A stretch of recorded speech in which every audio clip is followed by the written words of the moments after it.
Hello friends, welcome to Abhi's Kaimanam. இன்னைக்கு நம்ம சேனல்ல வெஜிடபிள் பிரியாணி எல்லா காயும் போட்டு ஒரு சூப்பரான பிரியாணி வீட்லயே ரொம்ப ஈஸியா செஞ்சிடலாம்.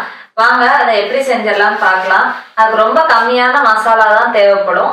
இப்போ அது பண்றதுக்கு முதல்ல ஒரு குக்கர்ல 1 டேபிள் ஸ்பூன் நெய் சேர்த்துக்கலாம். நெய் ஓரளவு உருகுனதுக்கு அப்புறம் இதுல 1 டேபிள் ஸ்பூன் கடலெண்ணெய் சேர்த்துக்கலாம். நெய்யும் எண்ணெயும் ஓரளவு காஞ்சதுக்கப்புறம் நம்ம பிரியாணி ஸ்பைசஸ்லாம் சேர்த்துக்கலாம். நான் இன்றைக்கி ஒரு பட்டை, ஒரு கிராம்பு, ஒரு ஏலக்காய், ஒரு பிரியாணி இலை சேர்த்துருக்கேன். அது நல்லா பொரிஞ்சதுக்கப்புறம் ஒரு பெரிய சைஸ் வெங்காயத்தை இந்த மாதிரி மெலிசாக கட் பண்ணி அதையும் சேர்த்து வதக்கிக்கலாம். வெங்காயம் ஓரளவு நல்லாவே வதங்கி வரணும். இப்போ இதில் காரத்துக்காக 3 பச்சை மிளகாய் இந்த மாதிரி உடச்சி சேர்த்துக்கிறேன்.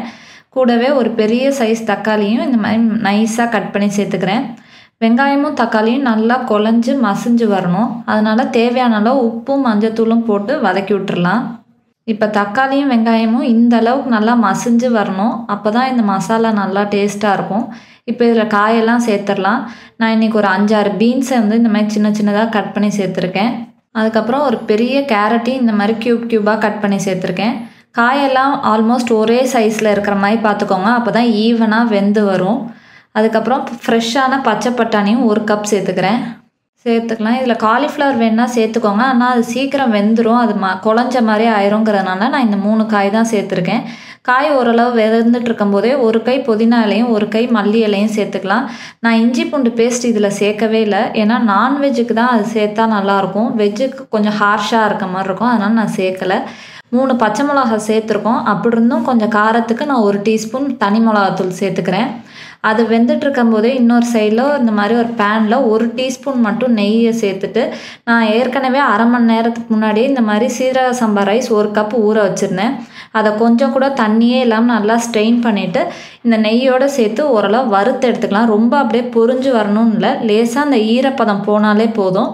அதுக்கப்புறம் நம்ம ரெடி பண்ணி வச்சுருக்க மசாலாவோட இந்த அரிசியை சேர்த்துடலாம். இப்படி பண்ணுறதுனால அரிசி நமக்கு உடையாமல் உதிரி உதிரியாக வரும். இப்போ இந்த அரிசியும் மசாலாவையும் நல்லா கலந்துடலாம். ஏன்னா பின்னாடி நம்மளால் இவ்வளோ கலக்க முடியாது, அரிசி உடஞ்சிரும்.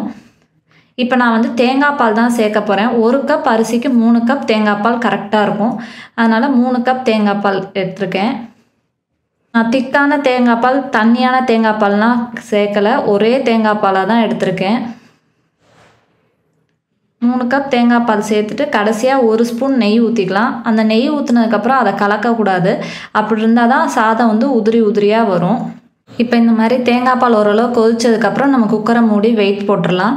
இதை அடுப்பை மீடியம் ஃப்ளேமில் வச்சு ஒரு 3 விசில் விட்டால் போதும். ஏன்னா அரிசி நம்ம ஏற்கனவே ஊற வச்சது தான். இப்போ ஸ்டீம் நல்லா ரிலீஸ் ஆனதுக்கப்புறம் ஓப்பன் பண்ணிடலாம். பாருங்கள், காயெல்லாம் நல்லா வெந்து வந்துருச்சு, அரிசியும் நல்லா வெந்து வந்துருச்சு. இப்போ லேசாக ஓரத்துலேருந்து அப்படியே கலந்து விட்டுறலாம்.